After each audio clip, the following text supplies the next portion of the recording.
Registan meydanından çıxdıqdan sonra belə bir küçə açılır. Bura mərkəzi küçə sayılır. Yəni alış-veriş eləmək üçün, gəzmək üçün sakit, yaşıllıq bir küçədir və onu da deyim ki, Səmərqəddə küçələr ümumiyyətlə çox genişdir. Yəni darısqallıq deyil, Bakıya nisbətdə bütün insanlar üçün olan gedişdə, yəni səkilər, maşın üçün yollar, hər biri çox geniş şəkildədir. Və bu küçənin düz başına qədər gedib və bu küçənin sonunda Siyop bazardır. Hansı ki, yəni Özbəkistana gələn insanlar ən maraqlı olaraq ora getmək istəyir.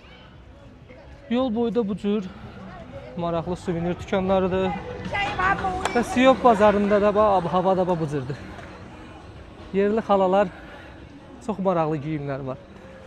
O 20 il bundan əvvəl toya bəzənib gedirdilər bizim xalalar. O geyimləri bunlar hələ də geyinirlər.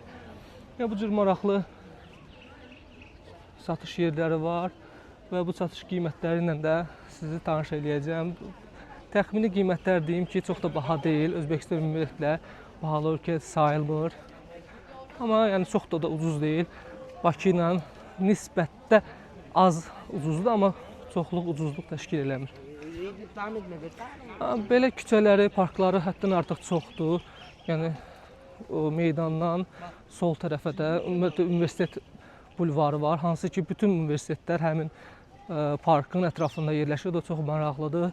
Yəni nə qədər universitet varsa Səmərqəddə mənə elə gəlir, yəni elə başa düşdüm, ola bilər səhv eləyirəm.